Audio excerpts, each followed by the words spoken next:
안녕하세요. 단체급식 11주차 강의를 시작하도록 하겠습니다.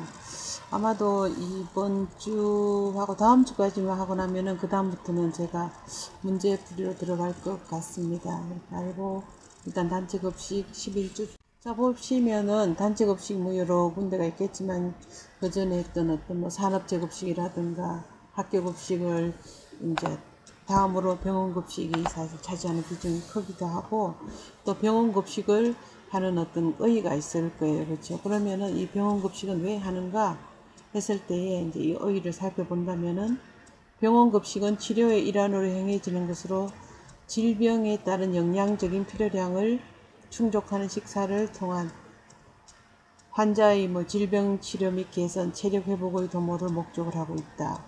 병원급식은 다른 단체급식과는 달리 면역력이 저하된 환자를 대상으로 하기 때문에 질병 치료와 회복을 위한 영양적으로 우수하고 위생적으로 안전한 식사를 제공해야 할 것이다. 이제 이런 의의가 있겠지만, 또 실제 이 병원급식은 병원의 그 환자들을 위한 급식과 의사, 간호사, 직원들을 위한 일반인들을 위한 또 병원식이 있을 테고, 또 병원 급식에서 환자들을 위한다 하더라도 뼈가 부러 이렇게 정형외과라든가 일반 어떤 그 환자들이랑 또 어떤 특별한 특수 영양소를 또 가감한다든가 뺀다든가 더한다든가 하는 그런 특별 어떤 그 병인식이 있겠죠. 그래서 이 병원급식은 상당히 좀 디테일하게 나누어질 수가 있는데, 일단 그 다음 페이지로 한번 넘어가 보겠습니다. 그래서 이 병원급식에서 영양 서비스라는 게 있는데, 병원에서 영양 서비스는 급식 서비스와 임상 영양 서비스로 나누어질 수가 있다는 겁니다. 그래서 급식 서비스 측면에서 본다면은 환자의 식사 만족도를 향상시키고 급식 경영의 효율화를 하는 것이 목적이 되겠고, 임상 영양 서비스 측면은 질병 치료의 극대화를 위해서 환자의 영양 상태를 판정하고 이를 토대로 식사 처방 내용을 수정하고, 또한 환자나 가족을 대상으로 영양 교육을 실시하는 그런 영양 서비스를 한다는 얘기입니다. 물론 이거는 영양사가 하게 되겠죠. 그래서 2006년 6월부터는 입원 환자 식대에 대해서 건강보험을 적용시키고, 이 식대의 건강보험 급여화가 시행되었기 때문에 이거는 무엇을 의미하는가 하면은 병원급식의 어떤 그 특수성을 인정하고 병원의 어떤 입원 환자들한테 건강보험료가 지급되듯이 급식에도 인정을 해준다는 얘기입니다. 그래서 병원급식에서 제공되는 식사가 치료식을 의미하고 이것을 명문화한 것이라고 우리가 생각을 하면 되겠죠. 그죠? 자, 그다음에 의료기관 서비스 평가협의회에서 주관하는 의료기관 서비스 평가 제도의 평가 기준을 참고로 살펴보면 다음과 같다. 이렇게 해서 두 개를 나누는데, 급식 서비스 업무에서는 급식 위생관리, 식재료 보관관리, 그 다음에 치료식 및 경관 유동식 관리 부분이 포함된다. 그래서 급식을 하는 부분에서 위생관리는 당연히 들어가는 것이고, 또 식재료를 보관하고 관리하고, 또 병인식인 그 치료식, 경관 유동식, 관을 통해가 튜브 급식을 하는 그런 거에 대한 관리 부분이 다 포함이 된다는 얘기고, 임상 영양 서비스 업무로는 영양을 검색하고 영양불량 환자의 관리, 그 다음에 영양교육 및 영양상담이 영양관리의 부분으로 이제 포함이 되게 됩니다. 그 다음에 병원 급식의 운영 및 특징을 본다면은, 병원 급식은 병원에 근무하는 의사나 간호사, 직원 등을 대상으로 하는 일반 직원 급식과 환자를 대상으로 하는 일반식, 일반 환자들도 있으니까요. 그 다음 치료식 등의 환자 급식, 즉 병인 급식으로 분류를 하게 된다. 병원 급식은 일반 직원 급식과 환자식, 이 환자식은 또다시 일반식과 치료식 이렇게 나눈다는 얘기입니다. 병원 급식은 기본적으로 일반인과 환자를 대상으로 급식을 실시를 해야 되기 때문에 다른 급식에 비해서 메뉴 계획부터 조리 과정, 배식 과정의 전 과정에 복잡하고 까다로운 특징이 있다고 볼 수가 있습니다. 따라서 영양사는 병원 급식의 목적 및 특징을 충분히 이해하고 효율적인 급식 관리가 이루어질 수 있도록 노력을 기울여야 하겠습니다. 여기는 이제 다른 데서 제가 발췌를 해서 가져와 봤는데, 병원 급식 운영의 특징을 본다면 일반식, 또 연령대, 환자 개인의 질병의 종류, 상태를 고려한 다양한 치료식을 만들어내야 되기 때문에 생산성이 낮다는 얘기입니다. 한꺼번에 많이 일반인들을 대상으로 해가지고 대량으로 50명, 100명을 만들어내는 것이 아니라 환자 개개인의 어떤 것에 따라 특성에 따라서 다 달리 생산을 해야 되기 때문에 이제 생산성이 낮다는 거. 그 다음 일요일 공휴일에도 급식을 하고 병실까지 음식을 직접 갖다 줘야 되기 때문에 인건비 부담이 크다는 거. 그리고 계속되는 입원과 퇴원으로 매 끼니마다 식수와 식사 내용을 확인해야 되는 그런 번거로움과 인건 일손이 많이 가게 되겠죠. 연중 휴무로 1일 3식, 또 기기 하다 보면은 기기라든가 뭐 작업 관리에 도 세심한 주의가 필요하다. 급식 대상자가 저항력이 약한 환자이기 때문에 위생적이고도 안전한 식사를 제공하는 데에 신경을 써야 되는 이런 특징을 갖고 있다는 얘기입니다. 병원 급식에서 영양사 역할이라든가 또 업무는 어떤 것인가 봤을 때에 병원 급식은 집단 급식이면서도 환자 개인별 특성이 고려되어야 하는 개인 급식으로 제공하는 식사가 식이요법의 일환 혹은 뭐 식이요법이라 하고 요즘 식사요법이라고 식사를 통해서 치료하는 요법이기 때문에 식사요법이라고 하는데 이런 일환으로서 치료를 하면서도 또 교육적인 특성을 갖게 되는 그런 어떤 특성이 있습니다. 따라서 병원 급식의 영양사는 임상 및 식품 영양에 대한 전문적인 지식이 더욱더 요구가 되겠죠.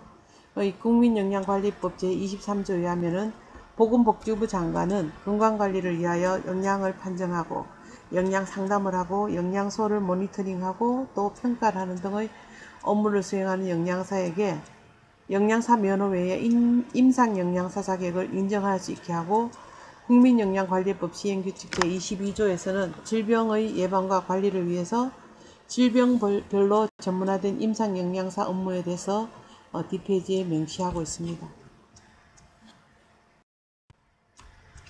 여기 보면은 임상영양사의 업무가 나옵니다.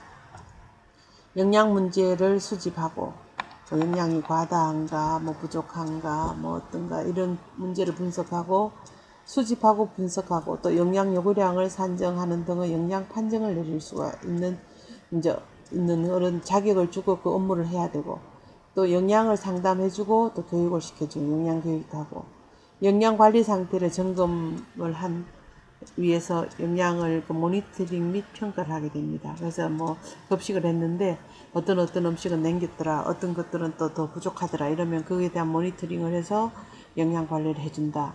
영양 불량 상태 개선을 위한 모니터링을 하고 임상 영양 자본 및 연구 그 밖에 임상 영양과 관련된 여러 가지 업무들을 이 임상 영양사가 다 하게 됩니다. 그래서 임상 영양사는 병원에서 이제 임상 영양사로서 역할을 하게 되겠죠. 그다음 병원에서 영양 관리는 이제 어떻게 하는가 봤을 때 병원 영양사가 가장 중요시하는 기본 업무는 메뉴 작성과 환자 관리로 대별을 하게 됩니다. 환자 관리는 환자의 영양 상태를 판정하고 식사, 회진 등의 업무가 포함이 됩니다. 식사하는 것을 이제 살펴보는 그런 회진의 업무가 포함이 되겠죠. 그 다음에 메뉴 작성은 제일 중요한 이제 업무겠죠. 그래서 뭐 병인식 같은 경우에는 어떤 영양소를 넣고 어떤 영양소를 빼고 이러한 메뉴 작성도 해야 되겠죠. 그래서 이 메뉴 작성을 또 하기 전에 식수를 파악하는 것이 중요하고 병원 급식에서 식수는 변동이 심하기 때문에 매일 식수를 파악해야 한다. 식수는 병동에 의뢰하는 전표에서 파악을 할 수가 있는데 매일 3번 식사수는 병동별 식사별로 식수 일개표에 집계가 되도록 이제 해서 이걸 파악을 한 후에 메뉴 식수를 파악한 후에 메뉴 작성을 하게 된다는 얘기입니다. 그 다음 메뉴 작성을 할 때는 의사가 보내온 식이 차트, 다이어트 차트를 바탕으로 환자의 특성과 기여도를 고려하고 질병의 치료 또는 예방의 차원에서 작성을 해야 합니다. 메뉴 작성 시 고려해야 될 점은 식이 처방 지침서가 있으면 여기 따르고 또 메뉴의 종류가 일반식인가 특별식인가 메뉴의 형태가 뭐 선택제인가 순환제인가 이런 거 기호도 급식비 등이 다 포함이 되겠죠.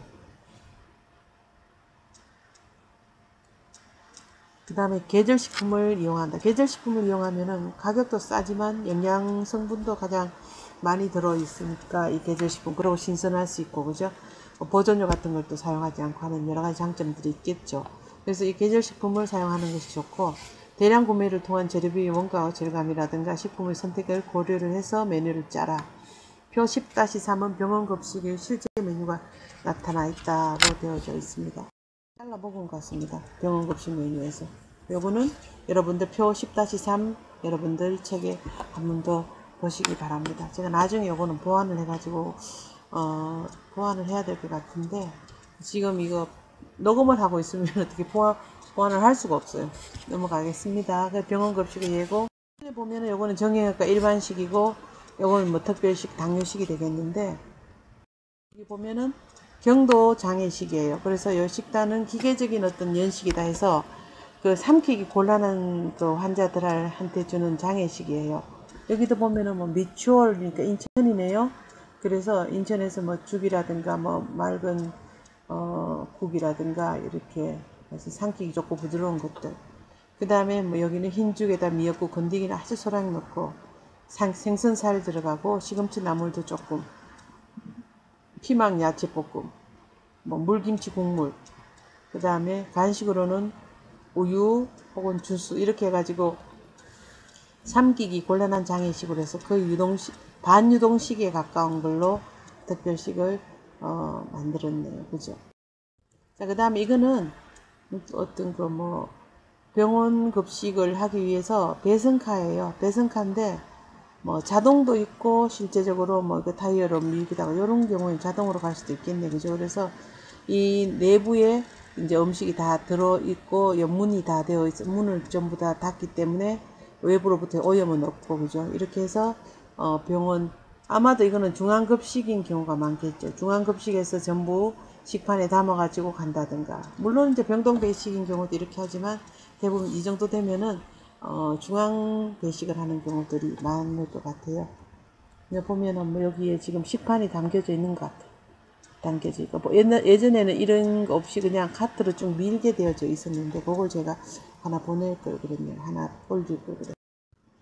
자, 그 다음에 이제 늘어나는 병원 급식의 규모라 해가지고 이 환자 급식을 뭐 환자 치료를 도와주는 병원 급식이 하루 평균 반찬이 약 150종에 다다른다고 그럽니다. 그래서 일반 급식의 약 10배가 넘는 가짓수이고 입원 환자의 처방에 따라서 염도라든가 수분, 조리, 식사 방식이 다르기 때문에 한 가지 반찬이 수십 가지로 나뉠 수가 있다는 얘기죠. 같은 시금치 나물이라도 뭐 골절상이나 당뇨, 중증 등 환자 상태하고 이에 따른 영양적인 요소를 고려해서 볶는 기름과 밑간, 조리 온도 등을 또 세분화시키고, 그래서 일반 급식 사업소보다도 영양사와 조리사가 2배 이상이 더 필요하기 때문에 일반 급식보다도 훨씬 더 비싸게 비용이 지불될 수가 있다는 얘기입니다. 병원이 환자 치료 시 투자를 늘리고 서비스 경쟁이 과열되면서 병원 급식 시장 규모가 급증을 하는데 13년도 거네, 그죠? 그리고 2013년도, 2014년도 이거는 2013년도의 통계입니다. 2014년도, 15년도, 16년도 4조 9천, 2조 4조 9천억. 그 다음에 지금 뭐 2000년, 2019년만 해도 상당하겠죠. 그렇게 자꾸 늘어난다는 얘기입니다. 위생과 치료식으로 승부하는 뭐 병원 급식은 현대 그린푸드하고 아우홈, 삼성 웰스토리가 거의 그 선두주자라고 하고 있다는 얘기죠. 그리고 현대 그린푸드는 서울 아산병원, 강남 세브란스병원, 강동 경희병원, 국립중앙의료원 등 대형 병원 8곳에서 하루에 35,000씩을 제공하고 있다. 그 다음에 아우홈은 이렇게, 삼성 웰스토리는 삼성 서울병원과 삼성 제일병원에 납품하고 있다. 이렇게 되어 있습니다. 그 다음에 이제 이거 어떤 그 집단급식소의 병원성 대장균 저감화에 대한 매뉴얼이네요. 매뉴얼. 그런데 이거는 이제 뭐 일반적인 집단급식소에 대한 것들을 토탈해가 제가 이거를 가져온 것 같아요.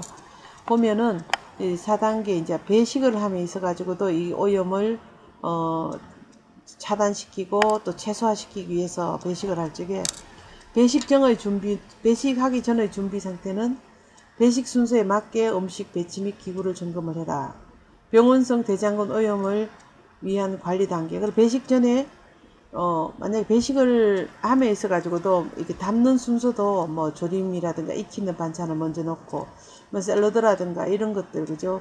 그냥 먹을 수 있는 거 제일 마지막에 온도 관리를 위해서도 그렇고, 뭐 어떤 그 병원균의 오염을 방지하기 위해서 맨 마지막에 이제 그 충진이라고 그럴까요? 이렇게 용기에 담고, 그래서 이제 가게 되는데, 이 배식을 할 때는 특히나 병을 일으키는 원인이 되는 대장균이 병원성 대장균이죠.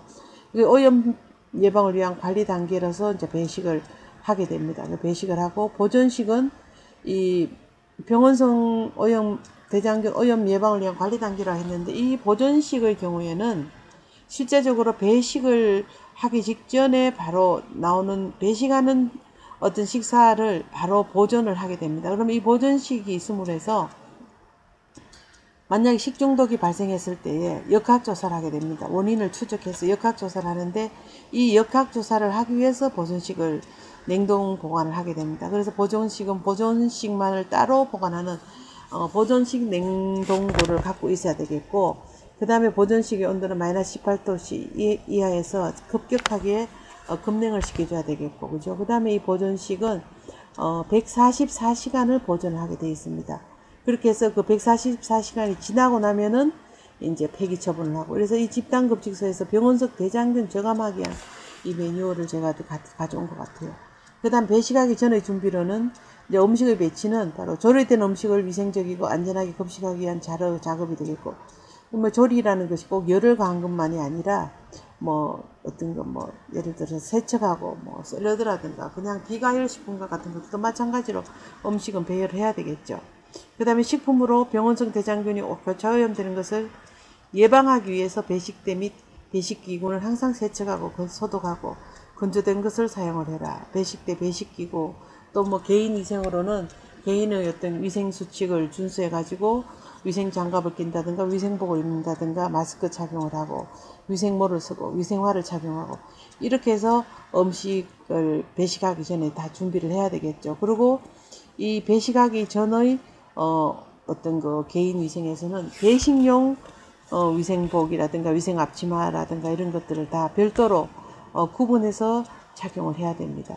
그 다음에 세척, 소독된 용기에 덮개를 덮어서 병원성 대장균에 의한 교차오염 방지한다, 이렇게 해가지고 개별 덮개를 다 덮어 놓는 겁니다. 이게 덮어놔야 되는데, 지금 이 상추 쌈이라든가 뭐 깻잎이라든가 마늘 이런 것들은 덮개 없이 겹쳐서 보관을 하면 안 되죠. 이런 경우는 주로 시중에서, 또 아니면 우리 왜 요즘은 그렇게 뭐 아파트형 공장 같은 데 있으면은 각각의 어떤, 아니면 사무실이 밀접되어 있는 그런 어떤 식당 같은 경우에 지하에 아주 단체 급식의 형태를 띠고 뭐 특정 다수인이 아닌 비특정 다수인, 불특정 다수인들이 오는 그런 곳에 가면은 워낙에 사람들이 한꺼번에 몰려드니까 이제 이렇게 쌓아 놓습니다. 그죠? 올 때마다 이렇게 담을 수가 없으니까 미리 준비한다고 이렇게 쌓아 놓고는 덮개도 없이 보관을 한단 말이에요. 그러면은 만약에 이렇게 꼭 이렇게 접시에 담았다 한다면은 제일 위에 부분이라도 덮개를 이렇게 덮어서 보관할 수가 있어야 되는데, 그렇게 못 한다면은 이거는 식중독을 처리할 수 있는 그런 아주 위험한 어떻게 바람직하지 못한 그런 어떤 보관 방법이 되겠죠. 이렇게 딱 덮개를 두고 온도 관리를 철저하게 해서, 이제 요거는 뭐 지금 보니까 뭐 생선인지 뭐 김치인지 뭐라도 상관이 없습니다. 이 경우에 개별 덮개 없이 이제 보관을 해라는 얘기가 되겠죠. 여기까지 하면은 아마도 거의 마지막 페이지인지 제가 잘 모르겠어요. 한번 더 넘겨보고, 만약에 없으면은 요걸로서 요번 시간에는 수업이 정리가 되는 것 같습니다.